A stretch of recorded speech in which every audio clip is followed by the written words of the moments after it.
Hi students, आज की video में हम stored mechanical energy, gravitational energy और न्यूक्लियर एनर्जी के बारे में पढ़ेंगे।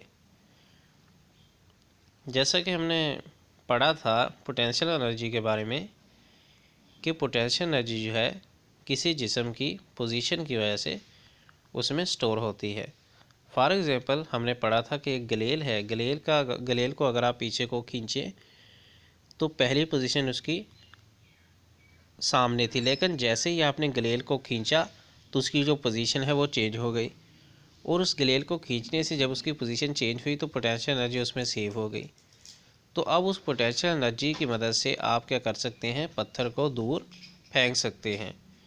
तो फिर हमने जो पढ़ा था कि जो पोटेंशियल एनर्जी है उसकी भी कुछ काइंड्स हैं कि एनर्जी स्टोर तो होती है लेकिन कुछ टाइप्स हैं। फिर हमने केमिकल एनर्जी के बारे में पढ़ा था।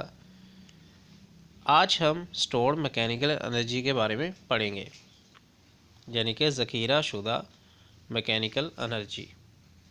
फोर्स के अतलाक़ से अजसाम में ज़ख़ीरा शुदा एनर्जी मैकेनिकल एनर्जी होती है। अतलाक़ क्या होता है? तल्लक। कसे हुए स्प्रिंग और तने हुए रबड़ बैंड ज़ख़ीरा शुदा मैकेनिकल एनर्जी रखते हैं। कि स्प्रिंग अगर कसा हुआ हो और तने हुए रबड़ बैंड, ठीक है, उनमें जो है मैकेनिकल एनर्जी होती है। तो जो ग्रेविटेशनल एनर्जी है उसके बारे में हम मज़ीद जो है उनके बड़े टॉपिक्स हैं उनके बारे में पढ़ेंगे नेक्स्ट क्लासेस में। तो अभी इसका थोड़ा सा देते हैं। किसी जिस्म में उसकी बुलंदी की वजह से स्टोर एनर्जी ग्रेविटेशनल एनर्जी होती है।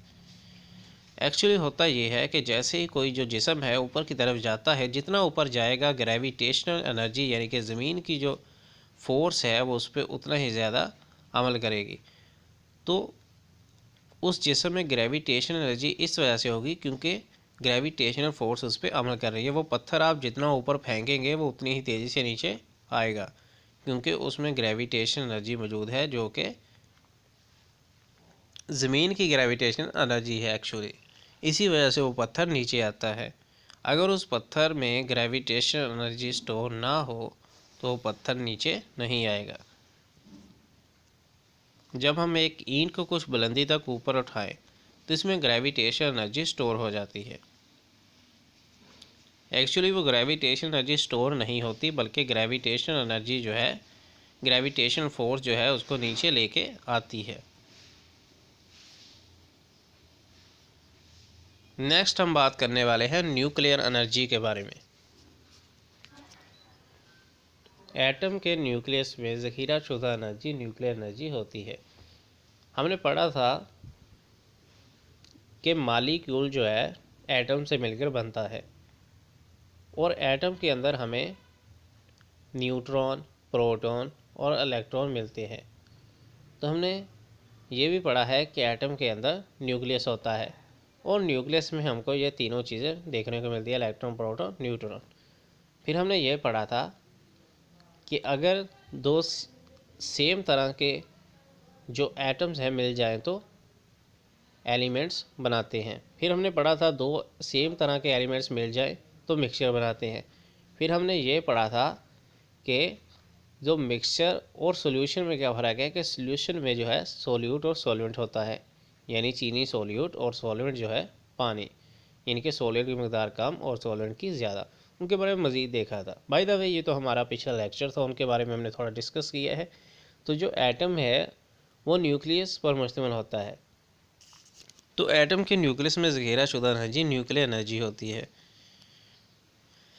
जब किसी एटम का न्यूक्लियस टूटे तो एनर्जी की बहुत बड़ी मकदार खारिज होती है।